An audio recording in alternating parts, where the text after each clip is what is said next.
Halina't makinig. Manginig at mangilabot.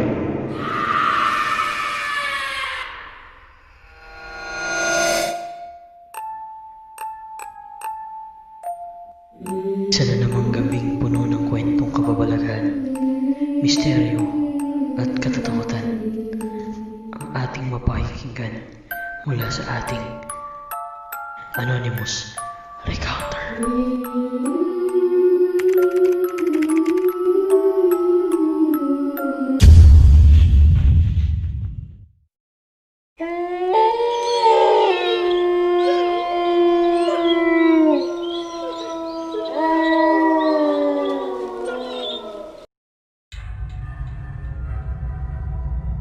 Isa sa mga hilig nating mga Pilipino ay ang makinig sa mga kwentong katatakutan.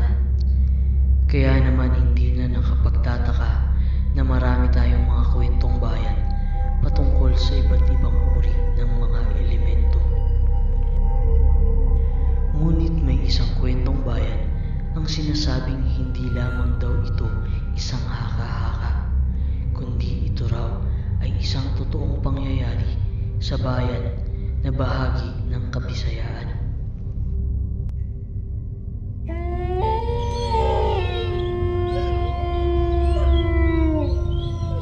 Isang dalaga ang nagngangalang Maria ang naninirahan sa isang bayan sa Iloilo. Maaga itong nakapangasawa at nabiyayaan ng 2 anak. Naging isang mabait, mapag-alaga at mapagmahal na ina at asawa si Maria. Simple at masayang namumuhay ang kanilang pamilya. Ngunit nang dahil na rin sa kahirapan at kakapusan, ay napagdesisyonan ni Maria na mangibang bansa upang matugunan ang pangangailangan ng kanilang pamilya. Lilit tuluganay, wala diri imo nanay, kato tienda bakal papay, ilili tuluganay. Pagdating sa ibang bansa ay nag-alaga ito ng isang matandang babae na may hindi malamang karamdaman. Nagtagal si Maria sa kanyang trabaho dahil na rin sa magandang pakikisama sa kanya ng kanyang amo. Ngunit dahil na rin sa katandaan at sa kanyang karamdaman ay pumanaw rin ito. Lingid sa kaalaman ng iba ay bago pumanaw ang matanda ay may naging pakiusap ito kay Maria. Bago siya tuluyang lagutan ng hininga ay may iniluwa ito at inilagay sa kamay ni Maria. Tinanggap naman ito ni Maria kahit na may pag-aalinlangan sapagkat hindi niya alam kung ano iyon at hindi maintindihan ang mga nangyayari. Lumipas ang ilang pang-araw ay nagsimula ng sumama ang kaniyang pakiramdam. Sinubukan niyang magpatingin sa mga manggagamot roon, ngunit walang kahit sino man ang makapagsabi sa kung anong klaseng sakit ang dumapo sa kanya. Ito ang naging dahilan ng biglaan niyang pag-uwi sa Pilipinas. Kahit na may konting kalungkutan at pagkadismaya dahil sa kanyang pagkabigo na hindi mabigyan ng maginhawang buhay ang kanyang pamilya, ay mas minabuti nitong ituon na lamang ang kanyang atensyon sa pag-aalaga sa kanyang asawa at mga anak.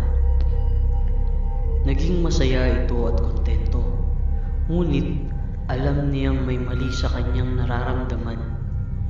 Lingid sa kanyang kaalaman ay ito na ang epekto ng kung anong bagay ang isinalin o ipinasa sa kanya ng matanda na kanya namang agad tinanggap.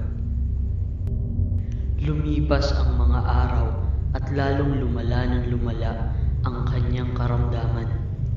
Halos hindi na ito makatulog kung gabi at sa umaga naman ay lagi itong nawawalan ng malay. Lagi na din itong tulala at hindi kumakain. Hindi nito mapipaliwanag ang nangyayari sa kanya. Ayaw na nitong kumain ng mga nakaugalian niyang pagkain. Animoy isang vampira o aswang ang nananamig sa sariwang dugo at laman. Napansin ng kanyang asawa ang kanyang laging pagkabalisa. Wari ito'y lagi ng pagod at bakas na rin sa kanyang pagbabago sa kanyang pangangatawan. Isang araw nang muling mawalan ng malay si Maria ay naisipan na ng kanyang asawa na dalhin na ito sa pagamutan. Bago pa man sila tuluyang makaalis sa kanilang tahanan ay muling nagkamalay si Maria. At sa paggising nito ay bigla na lamang umayos ang pakiramdam nito. Wari hindi ito nakaramdam ng kahit anong karamdaman. Inakala ng lahat na ito na ang wakas ng paghihirap ni Maria mula sa kanyang sakit. Ngunit lingid sa kanilang kaalaman ay ito na pala ang magiging simula ng trahedya sa kanilang pamilya. Makalipas ang ilang pang mga araw, muli na naman itong naging balisa at laging tulala. Lagi nitong pinagmamasdan ang kaniyang mga anak. Animoy nasasabik ito, hindi para yakapin, kung hindi para kainin.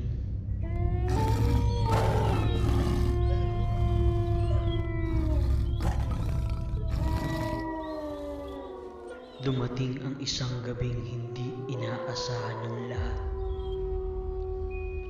Isang gabing kakilakilabot at kagimbal-gimbal.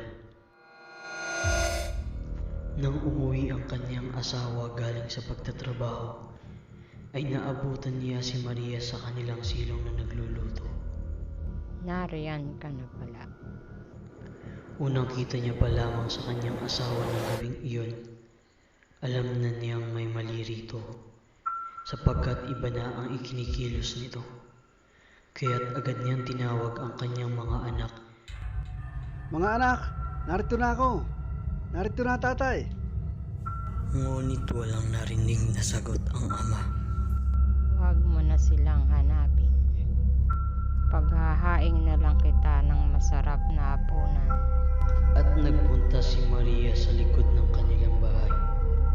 At doon ay nagtatadtad siya ng mga lamang loob at mga laman na animoy parte ng katawan ng isang tao. Habang ang kanyang asawa ay nagtataka sapagkat walang sumagot sa kanya nang tinawag niya ang kanilang mga anak. Agad itong pumasok sa loob ng kanilang bahay upang hanapin ang mga ito. Mga anak? Mga anak!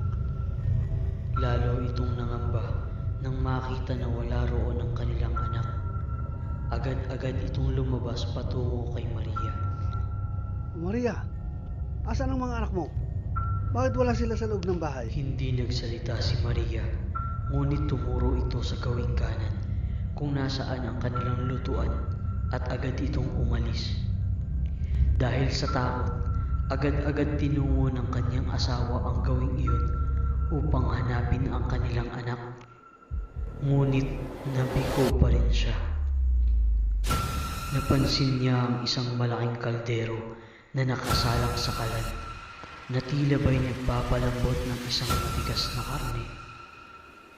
Kahit na takot at gulong-gulo ang kanyang isipan sa kung anong laman ng malaking kalderong iyon, ay dahan-dahan pa rin niya iyong binuksan upang tignan ang nasa loob nito.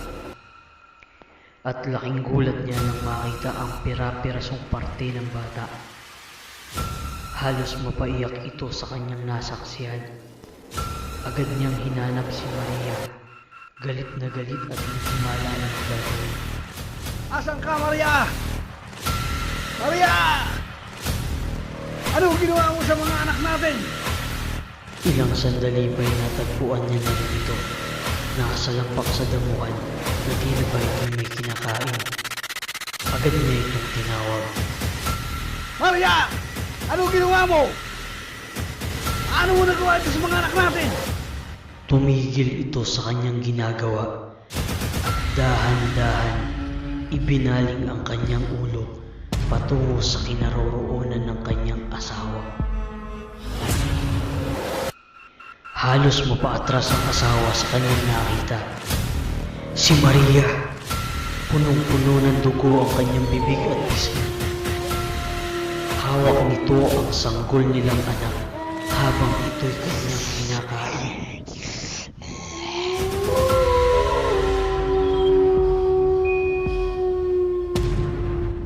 Nang dahil sa nakita na puno ng galit ang kanyang asawa, nagdilim ang paningin nito at agad-agad kinuha ang kanyang itak at tinaga si Maria. Naging sanhi ito ng isang napakalaking sugat sa mukha na nagmumula sa kanyang noo magpahanggang sa kanyang baba. Dahil dito, agad-agad tumakbo si Maria papalayo at simula noon ay hindi na muli siya nakita sa kanilang lugar. At dahil din dito, binansagan siyang isang aswang. May mga nagsasabi na nagpalipat-lipat daw ito ng mga lugar, ngunit walang makapagsabi kung saan talaga ang kanyang kinaroroonan. Maging mapagmatyag sa paligid. Baka hindi mo namamalayan. Nariyan lamang siya't nagmamasid.